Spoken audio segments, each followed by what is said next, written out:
नहीं, ठीक है। देखिए, मध्य प्रदेश में भी भाजपा की सरकार है, हरियाणा में भी भाजपा की अगुवाई वाली सरकार है और उत्तर प्रदेश में भी भाजपा सरकार है, योगी जी की अगुवाई वाली सरकार है। लव जिहाद के नाम पर जो एक बड़ी समस्या खड़ी है देश के अंदर, प्रदेश के अंदर, जिसके कारण से बड़ी बड़ी घटनाएं, दुर्घटनाएं हो रही हैं, एक बहुत बड़ी साजिश, देश विरोधी एक तरह से कह लीजिए, यह किया जा रहा है और इसके खिलाफ सख्ती की आवश्यकता है। उत्तर प्रदेश के हमारे मुख्यमंत्री योगी आदित्यनाथ जी की अगुवाई में सरकार इस विषय को लेकर गंभीर है और सख्त कानून या जल्दी ही उत्तर प्रदेश के अंदर भी बनकर तैयार होगा। वहीं सर मध्य प्रदेश में जो 5 वर्ष की जेल है, कुछ ऐसा ही सर होगा कड़ा? देखिए, वो मैं समझता हूँ कि कड़ाई तो इतनी होगी कि इस प्रकार की घटनाएं जो हो रही हैं ना हो,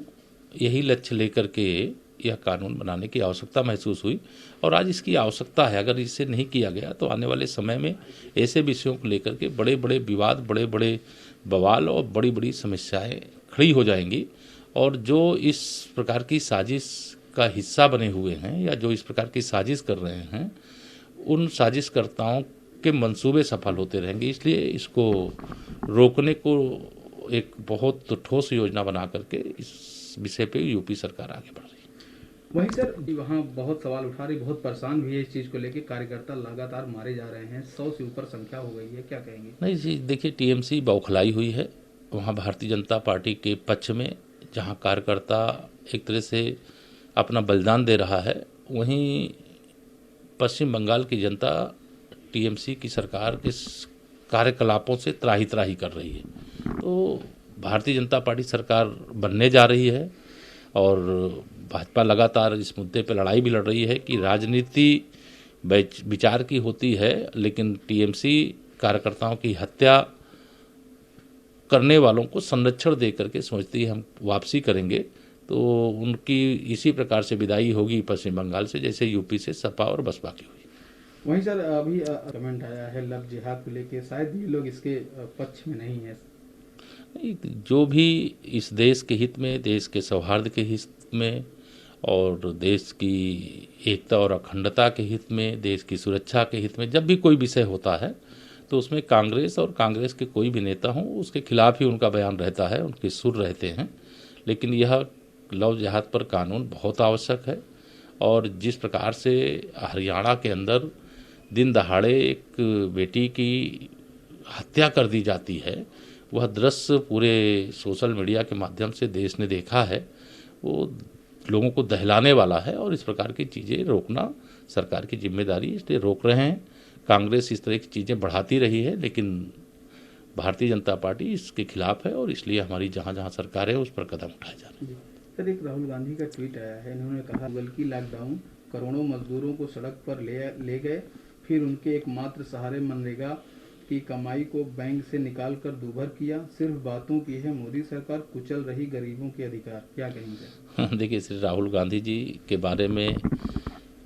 देश और दुनिया में बहुत सारे लोग बहुत कुछ कह रहे हैं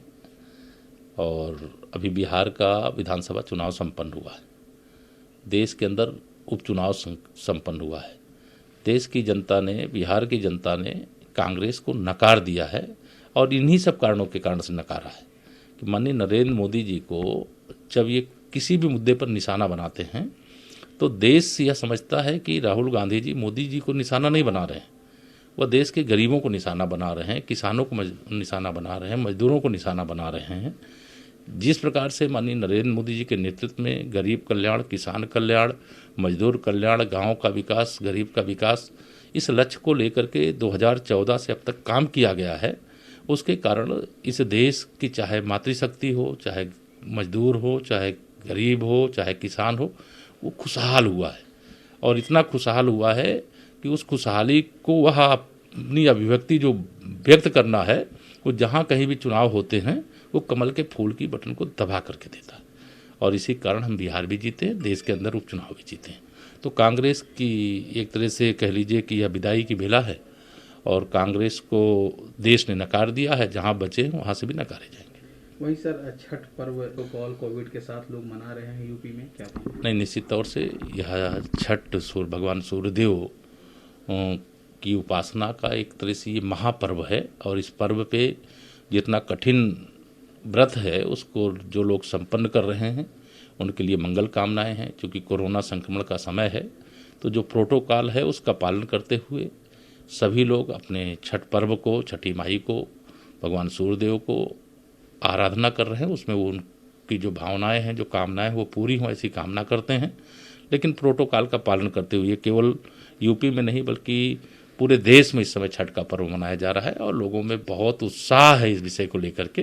लेकिन सबसे यही अपील है कि उत्साह के साथ कोरोना संक्रमण का जो खतरा है वह किसी भी प्रकार से बढ़े ना, इसमें सबको सहयोग करना चाहिए और घर में मनाएं और प्रोटोकॉल के अंतर्गत मनाएं, सोशल डिस्टेंसिंग का पालन करते हुए मनाएं। यही अपील करते हुए छठ पर्व की हार्दिक शुभकामनाएं।